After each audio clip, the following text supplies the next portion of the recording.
boxing fans, what's the deal? First, let me give a quick shout out to a subscriber, always keeping me informed with everything Joseph Parker, my man Mr. Kelly. All right, so let me go ahead and read this article, man. Joseph Parker visits Sonny Liston's grave in Las Vegas, provides Joseph Parker with reminder. All right, and I'm gonna leave this article in the description box. It is from stuff.co.nz, so I'll leave it in the description box. Now, for some of you guys, probably wondering what the hell is Joseph Parker doing in Vegas. That's where his training camps are based at when he trains with Kevin Berry. Israel Gano also goes out there when he wants to work with Berry. They have their camps in Vegas. And I think once, well, I don't know, because maybe he goes to the UK first, because I know he wants that fight with Anthony Joshua. But I was thinking that Parker will most likely be in Vegas sooner or later to expand his career. The young man says he only wants to fight up until he's about 31, 32 years old. So he's trying to accomplish a lot. I believe he's like, what, 24, 25 right now. So from him, you know, from his saying that he's not looking to be around in the sport for 15, 16, 17 years. But I guess we'll rehash that once we get to, you know, him being 31, 32 years old. But as of right now, though, he was in Vegas and he went to go visit the grave site of Sonny Liston. I'm going to go ahead and read some of this article, man. It says, Joseph Parker stops at the resting place of Sonny Liston, the heavyweight champion who was brought to his knees outside the ring.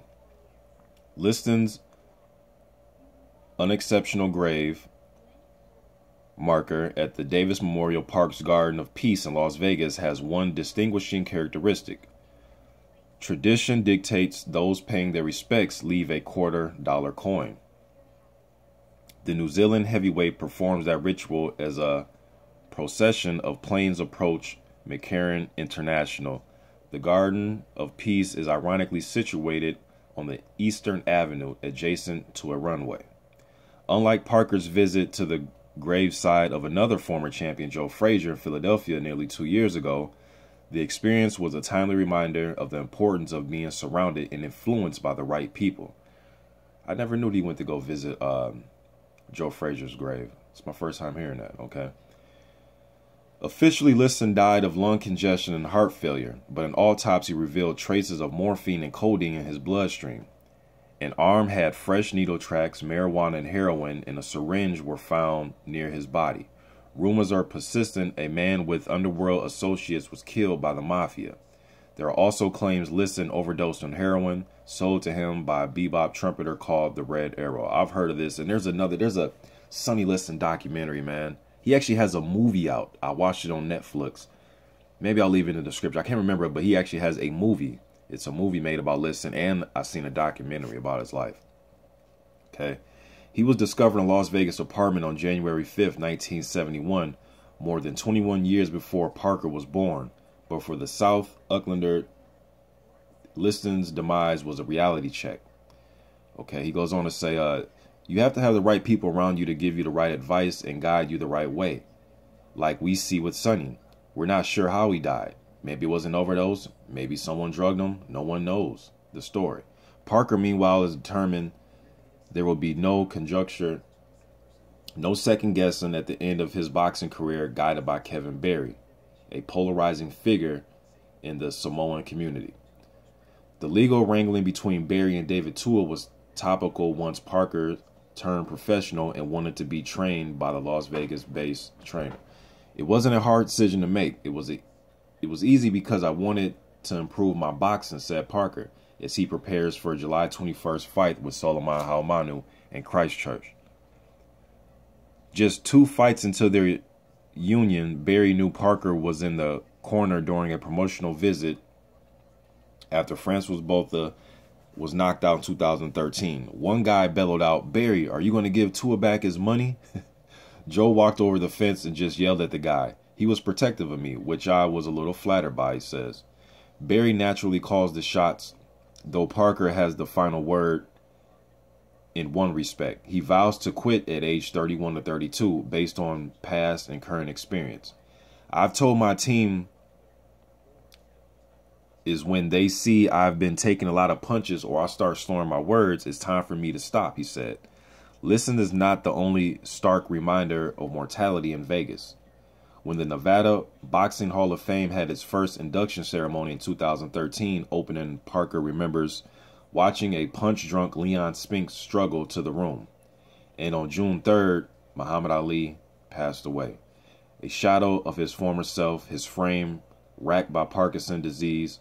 Parker's dreams is to fight at the MGM Grand, where Mike Tyson currently has a stand-up routine where he charts his controversial career. I've actually seen that on HBO. Pretty entertaining. I think it's called Undisputed Truth, I believe.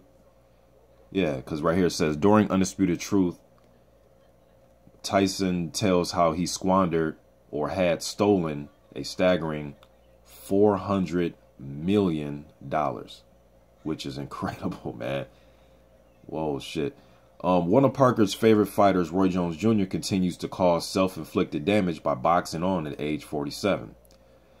A middleweight, super middleweight, light heavyweight, and heavyweight champion, rated the 90s Fighter of the Decade by Boxing Writers Association of America, Jones fought as recently as March 20th when he beat a fan, Vyron Phillips, who's actually from the Twin Cities, by TKO at the Nondescript Celebrity Theater in Phoenix, Arizona.